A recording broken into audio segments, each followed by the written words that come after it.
বিজয় ঘোষণা করার সাথে সাথে ও পাখিটা রিসিভ করতে চলে আসছে। তো ওর বন্ধুদের সাথে করে নিয়ে আসছে, দেখুন ওর সাথে যতগুলো বন্ধু বান্ধব, তো অবশ্যই ওর কমেন্টস সব থেকে বেশি হবে, এটাই স্বাভাবিক, তাই না? জি ভাই। তো একদিনের মধ্যেই ও 249টার মতো কমেন্টস এর রিপ্লাই পাইছে ওর কমেন্টস থেকে। তো কাউন্টিং হয়েছে, আপনার শো করছে 219টার মতো, না? তো 219টা কমেন্টস এর ও একদিনে রিপ্লাই পাইছে। তো অনেক অনেক অভিনন্দন। আর যেটা রুল ছিল, কমেন্টস এর রিপ্লাই যার সব থেকে বেশি হবে সেই তো পাখিটা পাবে। তো এই সুন্দর নাদান বেবিটা আহসান হাবিবের, তো অনেক অনেক অভিনন্দন।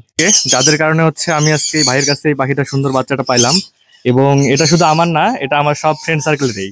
তাদের অবদানের কারণে আজকে এই বাচ্চাটা আসলে আমার না, ব্যক্তিগত বন্ধুদের কৃতজ্ঞতা প্রকাশ করতে এসে অপারক হয়নি কিন্তু। ঠিক আছে, ভাইকে ধন্যবাদ। সালাম আলাইকুম। ঠিক আছে, সবাই ভালো থাকবেন। আসসালামু আলাইকুম।